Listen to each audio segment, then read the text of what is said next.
โอ้พี่น้องปลาหมอคางดำครับปลาหมอคางดำทอดกรอบๆเลยครับนี่ครับเมนูเย็นนี้นะครับ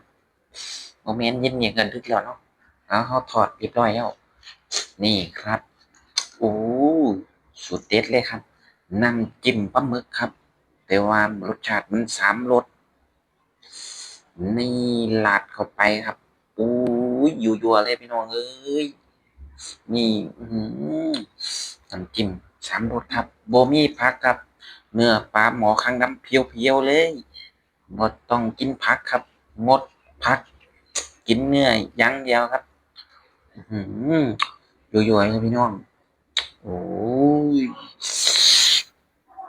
ผักเขาวสวยใสเนาะราดหน้าเลยครับมามาเอากะเขาวสวยใสนะครับเขาวไหม้ครับอืมอืม นี่ครับช้อนหนึงครับโอ้ข้าวสวยร้อนๆครับกับปลาหมอคางดำทอดกรอบครับแซ่บครับน้ำจิ้มสูตรเด็ดครับยายให้มาหลายเลยเทใส่ขวดไว้เอาไว้กินกับปลากรอบแซ่บอื้อหือกว่าจะได้ทอดเนาะพี่น้องหาเวลาทอดบ่ได้นี่คือปลาหมอคางดำที่เฮา ถอดแหมาได้ครับตกบ่ได้ปลามันลอยมันเกี่ยวกับน้ำขึ้นน้ำลงอ๋อนี่ชิ้นหนึ่งครับปลาหมอคางดำแซ่บๆน้ำจิ้มยายเราแซ่บบ่เชื่อไปซื้อลูกชิ้นเบิ่งเด้อไอ้หน้าวัดครับเลยหน้าวัดไปครับร้านเราอยู่เซเว่นศรีประวัตินี่แหละอ๋อนี่น้ำจิ้มแซ่บๆ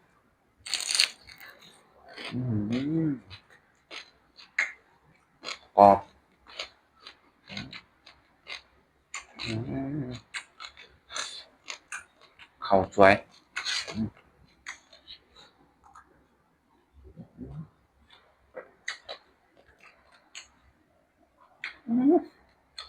แซ่บอีหลีพี่น้องน้ำจิ้มเรากินจั่งใดก็แซ่บมาใส่ปลาทอดก็แซ่บครับโอ้โฆษณาน้ำจิ้มเราเดะ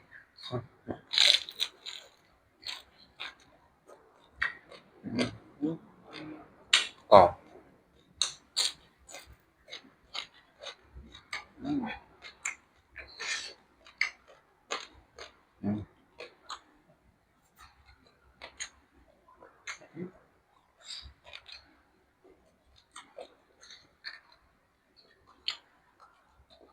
อืมแซ่บอีหลีน้ำจิ้มเนาะ